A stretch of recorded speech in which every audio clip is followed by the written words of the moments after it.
Shalom. Percaya yang benar itu tema khotbah yang saya mau sampaikan kepada umat Tuhan hari ini. Jika ada percaya yang benar, maka tentu akan ada percaya yang tidak benar. Dan kepercayaanmu selama ini masuk dalam kategori percaya yang benarkah atau kategori percaya yang tidak benar? Tentu firman Tuhan yang akan menjawabnya untuk saudara hari ini.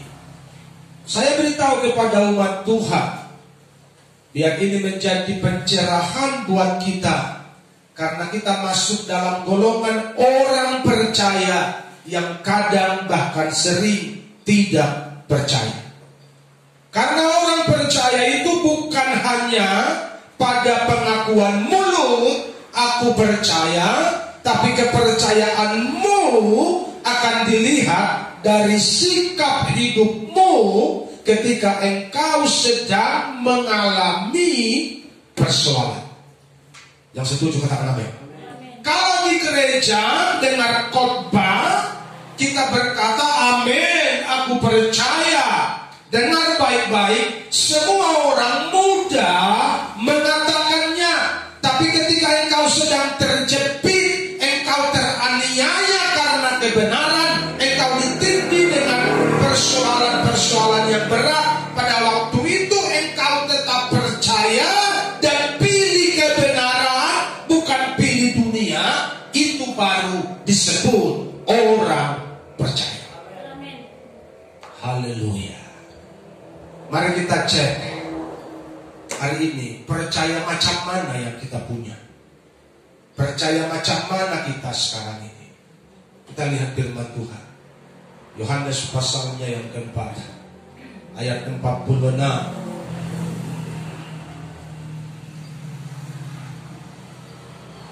Maka Yesus kembali lagi ke Kana di Galilea, di mana ia membuat air menjadi anggur. Dan di Kapernaum ada seorang pegawai istana, anaknya sedang sakit. Ketika ia mendengar bahwa Yesus telah datang dari Yudea ke Galilea, pergilah ia kepadanya, lalu meminta supaya ia datang dan menyembuhkan anaknya, sebab anaknya itu hampir mati. Maka kata Yesus kepadanya, jika kamu tidak melihat tanda dan mujizat, kamu tidak percaya. Pegawai istana itu berkata kepada Tuhan, datanglah sebelum anakku mati. Kata Yesus kepadanya, pergilah, pulang, anakmu hidup. Orang itu percaya akan perkataan yang dikatakan Yesus kepadanya, lalu pergi. Ketika ia masih di tengah jalan, hamba-hambanya telah datang kepadanya dengan kabar bahwa anaknya hidup. Ia bertanya kepada mereka, pukul berapa? Jam 3 anak itu mulai sembuh. Jawab mereka, kemarin siang pukul 1 demamnya hilang. 53. Maka teringatlah ayah itu bahwa pada saat itulah Yesus berkata kepadanya, anakmu hidup. Lalu dia pun percaya, dan dia dan seluruh keluarganya. Haleluya. Dan itulah tanda kedua yang dibuat Yesus ketika ia pulang dari Yudea ke Galilea. Berbahagialah engkau yang masuk kategori orang percaya yang dimaksud oleh firman Tuhan hari ini. Percaya yang benar. Seperti apa percaya yang benar itu? Percaya yang pertama, percaya bukan karena melihat. Persoalan orang percaya ada di sini. Maka kata Yesus kepadanya, jika kamu tidak melihat tanda dan mujizat, kamu tidak percaya. Meskipun kita sudah berdoa, meskipun kita sudah menyembah, bahkan banyak orang telah berpuasa untuk mendapatkan sesuatu dari Tuhan, tapi ketika berjalannya waktu, dia belum melihat barangnya, dia belum melihat buktinya, maka kepercayaannya itu seperti gelombang laut, tidak jelas. Kadang pasang, kadang surut. Kenapa? Karena kecenderungan orang percaya itu adalah percaya jika ia sudah melihat. Hanya sering pengkhotbah mengkategorikannya, disebut ini iman Thomas.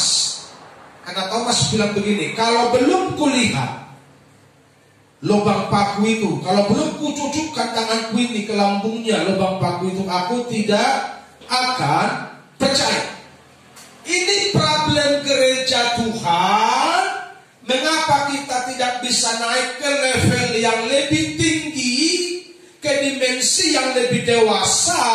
Karena kepercayaan kita masih bergulat di sini, di bukti dan tanda ini. Kita masih bergulat di sini. Pokoknya kalau tak kulihat, belum abdol imanku. Kalau belum kulihat, belum pas sekali di jiwaku. Sehingga kita masih bergumul di situ. Ikon huberendo tandana, ikon huberendo buktina, baru mau porseahian.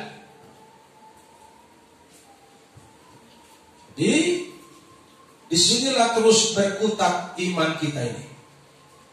Sementara Tuhan sudah bilang, berbahagialah engkau yang percaya walaupun tidak melihat.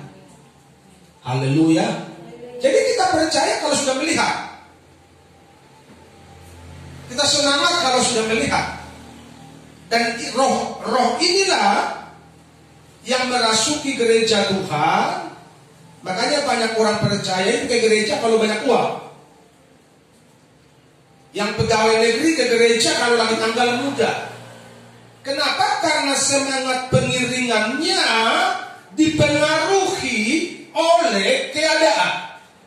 Kalau ada uang baru panen, contohnya, agak semangat dia, menggebu-gebu dia. Tapi begitu mulai paceklik, mulai bulan tua, semangatnya mulai kendor. Bahkan bilang begini, ongkos ke gereja pun diperhitungkan. Kalau ke gereja 2 kali belum pergi naik ongkos sekian, sayang kali uang itu. Di rumah aja lah, gue belanjakan lah itu. Akan banyak orang berkata seperti itu. Semoga di sini keadaan begitu. Amin. Haleluya. Kenapa orang begitu? Karena selalu mempercayai jika sudah melihat bukti.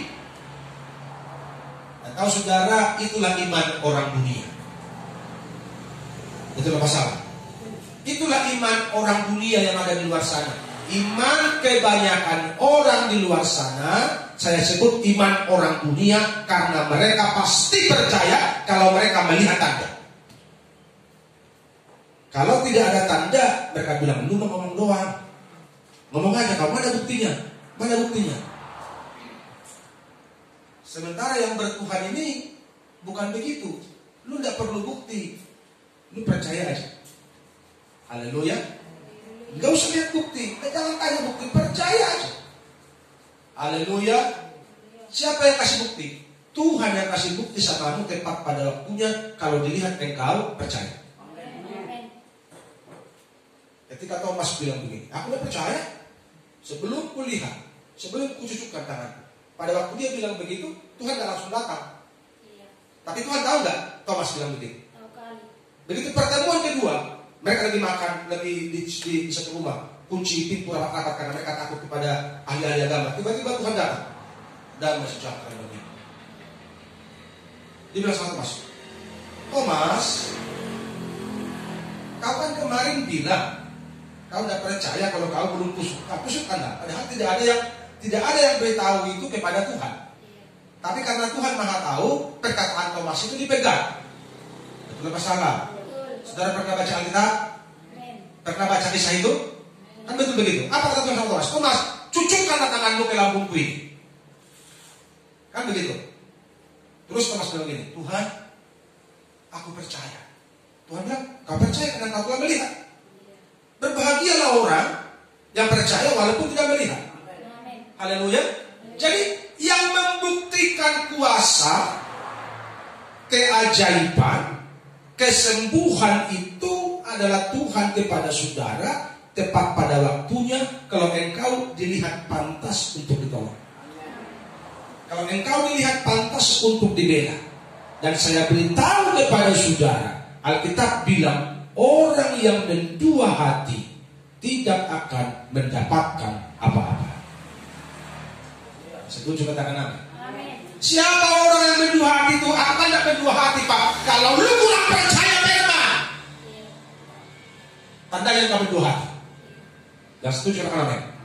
Jika engkau khawatir dan takut ketika engkau sedang bermasalah, tandanya engkau mendua hati. Sementara Tuhan sudah bilang, aku menyertai engkau sampai kesudahan zaman. Tanda engkau takut, engkau bimbang, tandanya engkau mendua hati. Haleluya. Kalau kita tidak mendua hati, dimanapun kita nggak perlu takut. Ku tidak takut, sebab kau besertaku. Firman yang bilang. Tapi sampai hari ini orang percaya banyak takut. Betul apa salah? Mengapa takut? Karena mendua hati. Mengapa mendua hati? Karena kurang percaya. Jadi siapakah orang yang kurang percaya itu? Adalah orang percaya yang mengaku percaya selama ini. Tapi faktanya mereka adalah kelompok orang yang kurang percaya. Haleluya. Berdoa, aku percaya. Bahkan sekarang berdoanya aku klaim. Main klaim terus. Aku klaim, tapi begitu seminggu, 2 minggu, 3 minggu gak dijawab, mulai kendor. Bulan keempat mulai bernyanyi, Tuhan, masihkah mau kau mendengarkan doaku?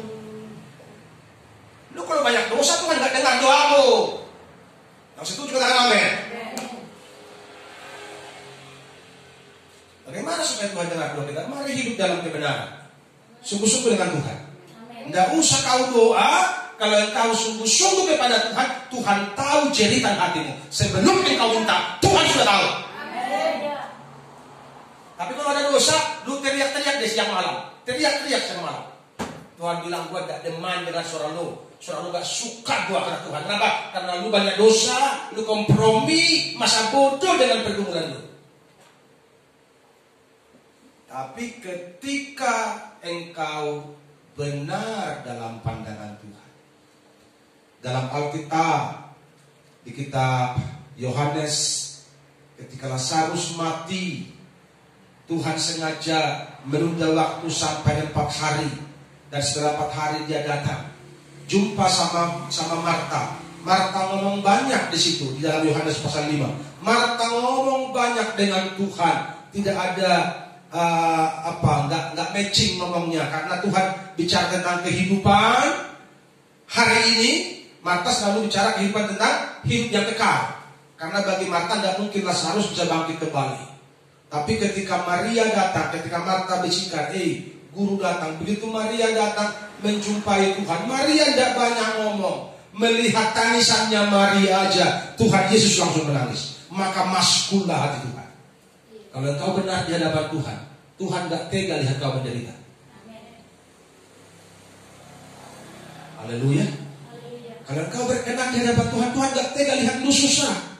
Tuhan pasti tolong. Tuhan pasti buka jalan. Haleluya. Itu asli. Masukul hati Tuhan, maka menangislah Yesus. Kenapa? Karena dia melihat Maria yang baik hati ini, yang cinta Tuhan ini, menangis yang gak tega. Akhirnya dia bilang, buka, gulitkan batu ini. Jangankan masalah ekonomi, jangankan masalah sakit penyakit, kematian pun bisa dibangkitkan Tuhan kalau engkau berkenan sama Tuhan. Kalau engkau hidup sungguh-sungguh, Tuhan pasti campur tangan. Kalau ku hidup suci, tidak turut dunia, ku tahu Tuhan pasti buka jalan. Haleluya. Sungguh-sungguh dengan Tuhan, sungguh-sungguh percayanya. Jangan percaya separuh-separuh, jangan percaya setengah hati. Haleluya. Haleluya. Saya kasih saudara contoh sederhana. Bagaimana jeritan orang percaya itu didengar Tuhan. Awal bulan 7 ini adik saya telepon, "Bang, si adik musi ini mau nikah bulan depan." Kebetulan sekarang masih masa PPKM, jadi pestanya belum jelas waktunya. Bulan depan mau menikah. Kita tidak punya uang. Terus kita berpikir begini, kita mau berangkat semua, kita mau sewa, mau rental mobil. Rental mobil sekian kan? Tidak ada uang. Terus kita berdoa. Istri saya bilang begini, kalau sampai tanggal 15 ini Tuhan tidak kirim uang, tandanya kita tidak jadi pergi. Padahal pestanya belum tahu tanggal berapa. Tahu saudara, tanggal 14 saya buka HP sekitar jam 8 malam. Seorang malaikat diutus oleh Tuhan bilang, "Pak, aku kirimkan perpuluhan kepada Bapak, cukup untuk sewa mobil pulang pergi." Tinggal mikirin Pak di sana, kan sudah berapa kali itu kan? Saudara tahu, nggak terpikirkan. Orang yang mengirim ini nggak terpikirkan bahwa dia akan mengirimkan. Makanya kalau engkau benar di ujung kulon sana pun engkau, Tuhan tidak kekurangan cara menolongmu. Amin. Tapi kalau percayamu percayamu setengah hati, Alkitab sudah bilang orang yang berdua hati gak dapat apa-apa. Tuhan gak dapat, dunia gak dapat, lu kere terus. Namanya berdua hati, dunia gak dapat, Tuhan gak dapat. Saudara mau dapat apa sekarang? Dapat dunia atau dapat Tuhan? Haleluya. Kalau engkau dapat Tuhan, semua akan disiapkan. Semua akan disediakan. Yang penting, coba perhatikan selama ini. Model kepercayaanmu itu model percaya kayak mana? Ketika tidak ada lagi bekal di rumahmu, engkau pilih diam dan menyembah Tuhan, atau engkau pilih ribut dengan suami? Dari situ akan terlihat kualitas imanmu. Haleluya. Kalau engkau tidak punya, engkau masuk kamar, engkau menyanyi, haleluya, sehelai rambut pun tak jatuh tanpa seizin Tuhan.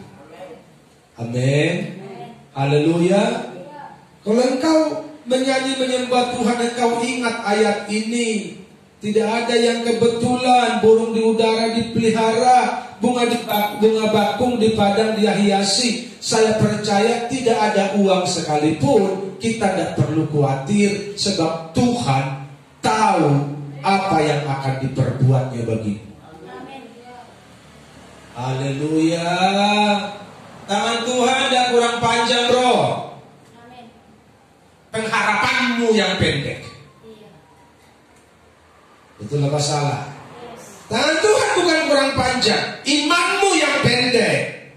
Engkau gampang mengeluh, engkau gampang putus asa, engkau selalu butuh perhatian. Padahal perhatian Tuhan terlalu ajaib dan kau rasa itu masih kurang. Kenapa? Karena engkau mendua hati. Yang setuju katakan amin. Mari kita semakin mengerti dan semakin dewasa hari ini. Bahwa orang yang percaya itu dia percaya tanpa bukti. Dia percaya tanpa melihat. Pokoknya percaya aja. Haleluya. Kalau sudah menyanyi aku percaya berkat-Mu atasku melimpah. Jangan lihat engkau tidak punya duit. Mana melimpah, nggak ada pun. 2 kali kau berkata begitu, besok imanmu down. Betul apa salah? Anda donomu mak, apa yang nggak dibilang parende itu? Apa nggak dibilang lagu? Hanya untuk menghibur. Ini lagu rohani bro, bukan lagu dunia. Ada kuasa di sini ketika kau menyembah Tuhan dengan sungguh-sungguh. Ketika kau bilang aku percaya berkat-Mu atasku melimpah, kau lihat dirimu tidak punya apa-apa, jangan lihat yang tidak ada apa-apa itu. Lihat Tuhan. Amen. Yang bisa membuat apa-apa. Amen. Haleluya. Itu baru orang percaya. Amen. Kau lihat tidak punya apa-apa, lemas. Besok belum ada apa-apa, tambah lemas. Lusa ada apa-apa, tambah lemas. Kalau begitu, imanmu tidak akan pernah bisa menjadi dewasa kalau engkau terus berperang di dunia ini. Tapi ketika engkau bangun, engkau tidak lihat keajaiban, bilang begini, aku percaya. Besok ada, aku percaya. Lusa ada, aku percaya. Dan Tuhan tahu kapan yang terbaik. Dia limpahi kepada mereka. Haleluya. Pokoknya percaya aja. Bagi Tuhan tak ada yang mustahil. Bagi Tuhan tak ada yang tak mungkin. Mujizatnya disediakan bagiku. Ku diangkat dan dipulihkannya. Haleluya. Tadi malam saya buka laptop.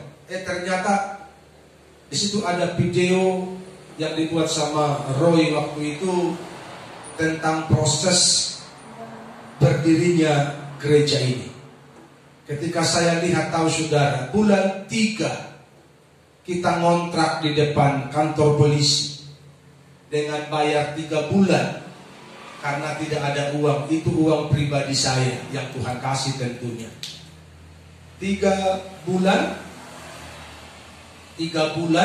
kalau kita sewa, tidak disebutkan di situ bulan berapa kita beli tanah, tapi itu antara bulan 3 sampai bulan 7. Karena bulan 7 di sini sudah peletakan batu pertama. Tanpa ada uang, saudara bisa bayangkan bulan 3 ngontrak, bulan 7 sudah peletakan batu bersama di sini, tidak ada uang. Bagaimana cara Tuhan mendatangkan uang itu? Aku pun tidak bisa pikirin. Yang pasti, bagi Tuhan tak ada yang mustahil. Haleluya. Bulan 3 ngontrak sampai bulan 6 habis. Kalau nggak salah bulan 6 sudah dibeli tanah ini. Saya perpanjang lagi kontraknya. Tidak bisa, saya minta 3 bulan, tidak bisa, mesti 6 bulan. Saya bayar 6 bulan. Bulan 7 peletakan batu pertama, pembangunan jalan selesai bulan 9. Bulan 9 kita sudah kebaktian di sini. Bulan 12 minggu pertama kita diresmikan menjadi resmi Gereja Betel Indonesia Kasih Karunia. Cepat sekali waktunya. Kalau Tuhan sudah buka jalan, kalau keran berkat sudah dibuka, tidak ada yang bisa menutupnya. Haleluya. Tapi tahu saudara, sebelum itu kan saya dimaki-maki, saya diusir oleh orang kaya yang di atas sana. Saya dengan tulus mengabdi melayani 4 tahun di situ, saya diusir. Kayak terlalu kasar kalau saya bilang. Hanya bermodalkan SMS. Saya jaga hati supaya tidak berdosa, itu orang percaya. Haleluya. Jaga hati. Kalau kau berdosa, Tuhan juga jadi malas tolongmu. Karena dia lihat hamba ini kok tertindih kali, gue buktikan, gue mau kalahkan orang kaya itu, kata Tuhan. Kalau orang kaya yang sombong itu dia bisa membangun, karena dibantu oleh anak-anaknya, saya akan bantu engkau, kata Tuhan. Begitu. Haleluya. Bisa berdiri nih sampai hari ini kita bisa kebaktian di sini karena kemurahan Tuhan. Makanya namanya kasih karunia. Kalau engkau percaya, engkau akan melihat kemuliaan Allah. Tapi kalau engkau setengah hati percayamu, sampai tua kita gitu-gitu aja lah hidup kita. Mengontrak terus kita. Kenapa ngontrak sampai tua? Ya maklum lah Pak, aku kan anak orang miskin. Kata siapa lu anak orang miskin? Lu anak raja. Karena engkau salah posisi menempatkan dirimu, makanya berkat Tuhan gak nyampe. Betul apa salah? Haleluya. Tidak ada yang kira, gak terpikirkan ini bisa terbangun dalam tempo yang singkat-singkatnya. Tidak pernah berhenti bangun ini karena jemaat kita doa pasal dulu ya, habis uang. Enggak pernah begitu. Pembangunan jalan terus, proposal kepada jemaat gak jalan. Jemaat cuma datang tiap sore bawa kopi ke sini, bawa gorengan ke sini. Saya di sini tiap hari ikut bangun. Jemaat ganti-gantian datang bawa kopi, bawa gorengan, ada yang bawa kopi susu. Itu aja korban jemaat. Itu pun lebih dari cukup. Haleluya. Saudara bisa bayangkan kalau nggak ada kompor kita capek kan? Karena nggak ada kompor di sini. Kalau ada kompor kita bisa masak. Tuhan itu menyediakan semua yang kita perlukan kalau kita berkenan pada Tuhan. Haleluya. Makanya kepercayaan itu jangan separuh-separuh. Karena engkau nggak dapat apa-apa, nanti rugi. Waktu berjalan terus, akhirnya 30 tahun jadi Kristen, 40 tahun jadi Kristen. Kau baptis tahun berapa? Tahun 70. 70 udah baptis sampai sekarang 2021 lu gitu-gitu aja. Gak ada perubahan. Kelewatan deh ikut Tuhan dulu begitu. Betul apa salah? Makanya kan Tuhan bilang dalam kitab Ibrani, kalau ditinjau dari sudut waktu, mau diberang, mau dileng rumah Tuhan, enggak dosen di rumah guru. Nah Tuhan kan, kenapa? Udah lama kali kau bertobat, tapi kenapa kau tidak bisa jadi guru? Engkau masih perlu diajar, karena engkau kurang percaya. Kepercayaanmu setengah-setengah, imanmu naik turun. Makanya aku 40 tahun bertobat, tapi belum ada buah kebenaran. Yang merasa begitu katakan amin. Haleluya. Biar sadar kita bahwa anak-anak itu pun dia perlu bertumbuh. Kalau anakmu cebol, sakit hati kita, betul nggak? Udah 20 tahun, tingginya masih segini. Saudara kalau punya anak begitu sakit gak nih? Tersiksa kita kalau punya anak begini. Padahal dari kandungan kita kasih bagus gizi, minum susu hamil, beri setiap bulan, lahir segini. Sakit kali hati kita. Kenapa? Karena gak bertumbuh sesuai alamnya. Ikut Tuhan pun begitu. Kalau kau gak bertumbuh, sakit hati Tuhan. Berat bilang kalian. Haleluya. Saya ulangi, kalau kau gak bertumbuh dengan benar, sakit hati Tuhan melihatmu. Tuhan bilang begini, kurang apa lagi kau nak? Sudah kupas semua. Sudah nggak boleh. Bahkan hosakon, dirikon, nyawaku sudah kukasih sama kurang apa lagi? Sakit hati dong? Tahu ikut aku 30 tahun, 40 tahun gak bertumbuh. Padahal semua kukasih kamu. Nyawaku pun sudah kukasih sama Tuhan. Makanya jangan buat Tuhan sakit hati.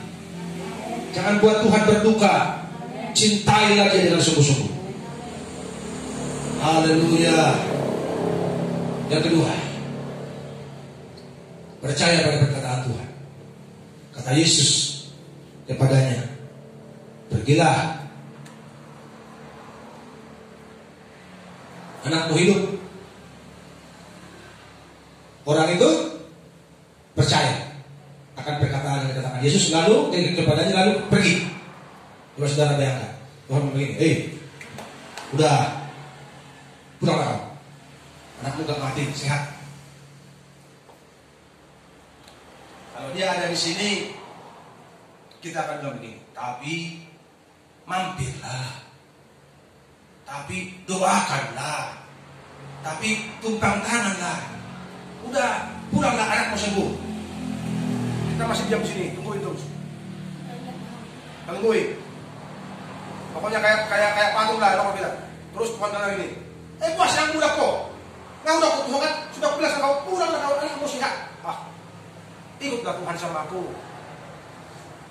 Saudara, seperti itu atau seperti yang aku bilang ini?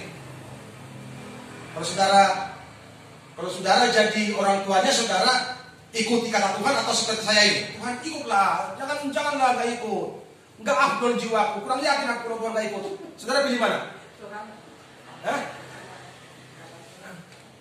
Pokoknya kalau Tuhan gak, bahkan lebih parah lagi. Kalau Tuhan gak ikut ke rumahku, gak pulang aku. Di sini aku terus. Di sini berajuk gitu kan. Gak pulang aku Tuhan, aku di sini aku terus. Ku tunggu sampai Tuhan mampir ke rumah. Sampai Tuhan mampir. Tapi ngakunya orang percaya. Makanya ada banyak orang pengennya diperhatikan, ngakunya orang percaya. Seolah-olah Tuhan itu kurang perhatian samamu. Haleluya. Makanya dengar baik-baik buat Tuhan. Sederhana sekali makna percaya itu. Tapi yang sederhana ini yang sulit dilakukan oleh gereja Tuhan. Sederhananya bagaimana?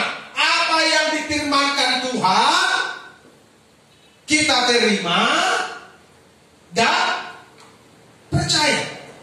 Lakukan, mujizat akan terjadi.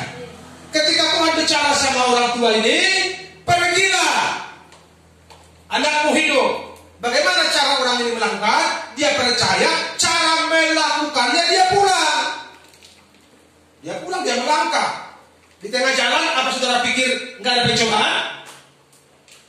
Iblis akan tembak pikirannya. Lu kok bego banget? Padahal perjalanan dia menjumpai Tuhan satu hari. Karena ayat berikutnya, kapan demamnya hilang? Kemarin jam 1 kan bilang begitu kan? 1 hari dia berjalan. Di tengah jalan pasti iblis menembaki pikirannya. Lu bego banget, lu gak paksa Tuhan. Paksa dong Tuhan ikut sama kau. Nah tak lihat deh. Sampai ke rumah, rumah. Iblis bisikan begitu. Itu sudah wajar. Itu apa salah? Iblis itu akan membisikkan begitu. Lu ngapain percaya? Kelamaan. Itu pasti begitu. Haleluya. Tapi si bapak ini tidak terpengaruh. Dia pulang aja. Pokoknya aku percaya. Kalau Tuhan bilang aku hidup, pasti hidup. Pulang. Jalan kan? Jangan dengan pede. Makanya anak Tuhan kalau yang percaya firman, jalannya itu percaya banget. Imannya percaya banget. Haleluya. Aktivitasnya percaya banget. Gak ragu-ragu. Kenapa? Karena firman Tuhan. Iya dan amin. Tidak ada mudah-mudahan. Begitu kan? Iya dan amin. Tuhan bilang pulang kau. Anakmu gak mati tapi sehat. Dia pulang. Begitu di tengah jalan, dia jumpa sama orang kampungnya. Yang datang mau menjumpai dia. Ayat berikutnya itu. Dia bilang, Tuhan, kesehatanmu, kesembuh. Ditanya, jam berapa demamnya hilang? Jam sekian. Maka terimalah dia. Tepat pada jam segitu. Tuhan bicara samanya. Pulanglah kau. Anakmu hidup. Dia percaya terjadi mujizat. Haleluya. Engkau tinggal iman, dipercaya, terima, terjadi mujizat. Simpel kali. Tapi sulit kita lakukan apa? Karena otak kita ngeres. Otak kita banyak gak percayanya. Otak kita banyak gak yakinnya. Kita percaya kalau kita sudah melihat mujizat. Itu yang kita tanam di otak kita selama ini. Kalau gak ada mujizat, gak ada tandanya, mah gak percaya gua. Makanya orang lebih mudah percaya sama dukun daripada sama Tuhan. Betul apa salah? Kalau ke Tuhan, bawa dirimu. Hanya ini Tuhan persembahanku. Begitu ke dukun, kau datang dukun, bawa jeruk purut 5, ayam merah 7. Engkau langsung yakin itu, kau cari itu. Bahkan dari ayam pun mungkin ke pelosok-pelosok kau kejar itu. Kenapa? Karena kau rasa lebih yakin kalau yang begitu, karena ada tandanya, ada ramuan-ramuannya. Tapi kalau dengan Tuhan kan ramuannya cuma satu, percaya saja. Percaya saja. Ini sulit. sulit kali melakukan ini bagi orang-orang percaya yang duniawi. Itulah masalah. Percaya, waduh percaya, waduh percaya. Tapi holan percaya saja cukup.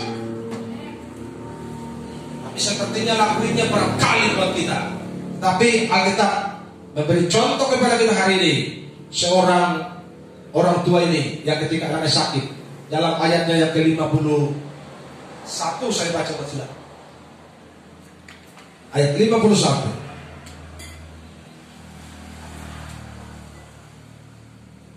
Ketika ia masih tengah jalan, hamba-hambanya telah datang kepadanya dengan kabar bahwa anaknya hidup. Ia bertanya kepada mereka, pukul berapa anak itu mulai sembuh?